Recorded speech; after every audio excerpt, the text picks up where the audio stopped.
The Book of the Dragonborn by Prior Emmeline Madrin, Order of Talos, Winnan Priory.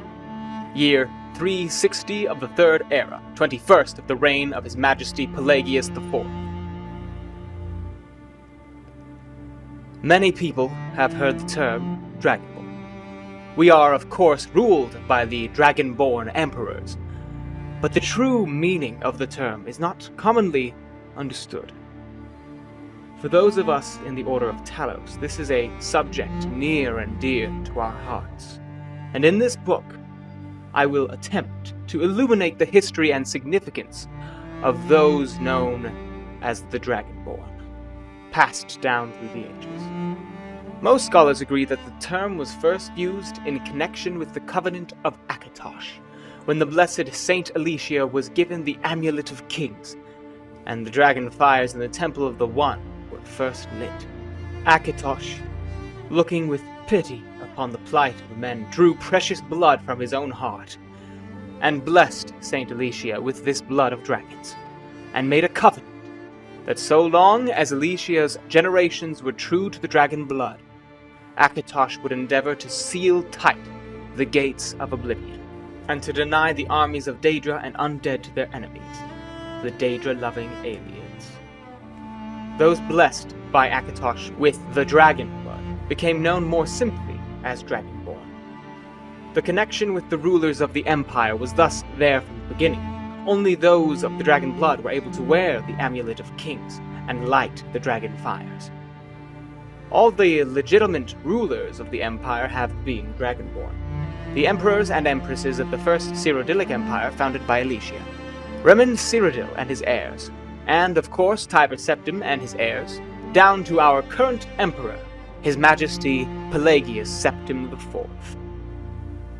Because of this connection with the emperors, however, the other significance of the Dragonborn has been obscured and largely forgotten by all but scholars, and those of us dedicated to the service of the blessed Talos. Who was Tiber Septim? Very few realize that being Dragonborn is not a simple matter of heredity. Being the blessing of Akatosh himself, it is beyond our understanding exactly how and why it is bestowed. Those who become emperor and light the dragon fires are surely Dragonborn. The proof is the wearing of the amulet and the lighting of the fires. But were they Dragonborn and thus able to do these things?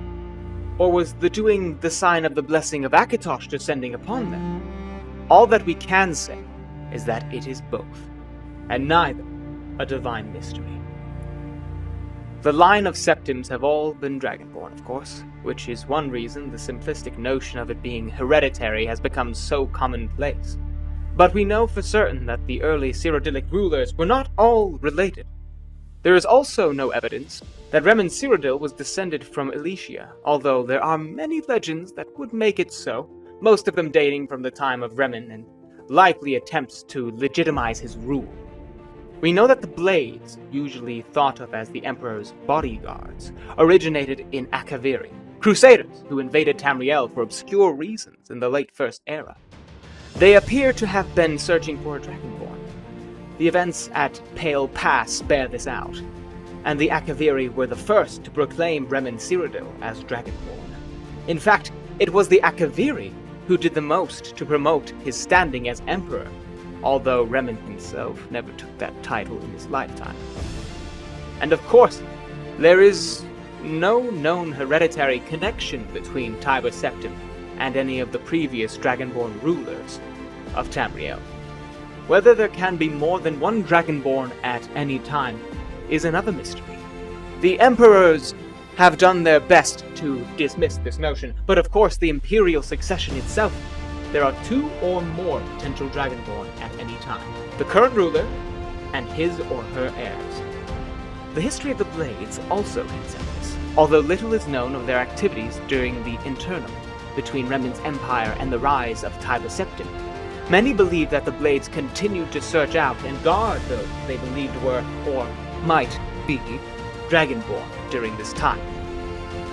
Lastly, we come to the question of the true meaning of being Dragonborn. The connection with dragons is so obvious that it has almost been forgotten in these days when dragons are a distant memory.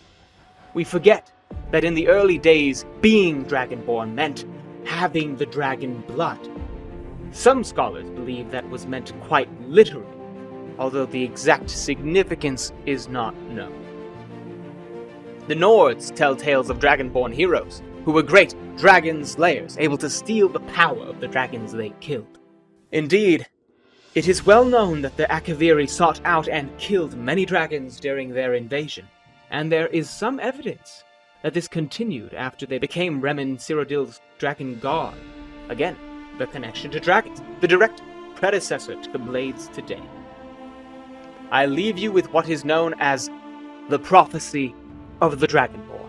It is often said to originate in an Elder Scroll, although it is sometimes also attributed to the ancient Akaviri. Many have attempted to decipher it, and many have also believed that its omens have been fulfilled and that the advent of the last Dragonborn was at hand.